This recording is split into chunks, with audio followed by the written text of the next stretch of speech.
ایک دن چند طلبہ نے اپنے استاد سے کہا، سر آج آپ ہمارے ساتھ کرکٹ کھیلیں۔ استاد نے کہا، ضرور، مجھے تو کرکٹ کا بہت شوق ہے۔ کھیل شروع ہوا تو دیگر کلاسوں کے طلبہ بھی میچ دیکھنے میدان میں آ گئے۔ سب کی توجہ استاد پر تھی۔ 5 گیندوں پر استاد محترم نے صرف 2 رن بنائے اور چھٹی گیند پر کلین بولڈ ہو گئے۔ طلبہ نے شور مچا کر بھرپور خوشی کا اظہار کیا۔ دوسرے دن کلاس میں استاد نے پوچھا، کون کون چاہتا تھا کہ میں اس کی گیند پر آؤٹ ہو جاؤں؟ سب باؤلرز نے ہاتھ اٹھا کر کھڑے کر دیے۔ وہ ہنس دیے اور پوچھا، یہ بتاؤ میں کرکٹر کیسا ہوں؟ سب نے ایک دفعہ ہو کر کہا، بہت برے۔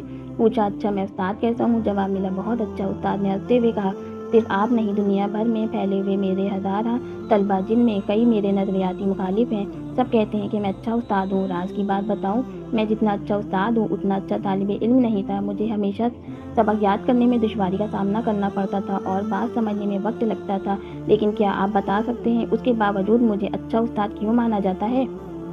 سر آپ بتائیں، ہمیں نہیں معلوم، طلبہ نے جواب کہا۔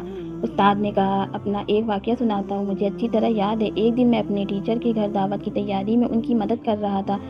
فریزر سے برف نکالی جسے توڑنے کے لیے کمرے میں کوئی چیز نہیں تھی۔ استاد کام کے لیے کمرے سے نکلے تو میں نے مکہ مار کر برف توڑ دی اور استاد کے آنے سے پہلے جلدی سے ٹوٹی ہوئی برف دیوار پر بھی دے ماری۔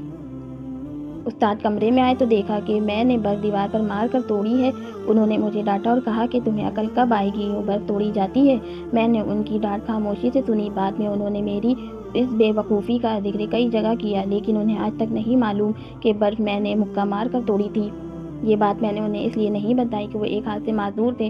ان کی غیر موجودگی میں نے جوانی کے جوش میں مکہ مار کر برف توڑ دی، لیکن جب ان کی معذوری کا خیال آیا تو سوچا کہ کہیں میرے طاقت کے مظاہرے سے انہیں احساس کمتری نہ ہو، اس لیے میں نے برف دیوار پر مارنے کی احمقانہ حرکت کی اور کئی سال تک ان کی ڈانٹ سنتا رہا۔ ایک آپ لوگ ہیں، ایک دوسرے کو چیخ چیخ کر ہدایات دے رہے تھے کہ سر کو آؤٹ کرو۔ یاد رکھو، جیتنا سب کچھ نہیں ہوتا، کبھی ہارنے سے بھی زندگی میں جیت کے راستے کھلتے ہیں۔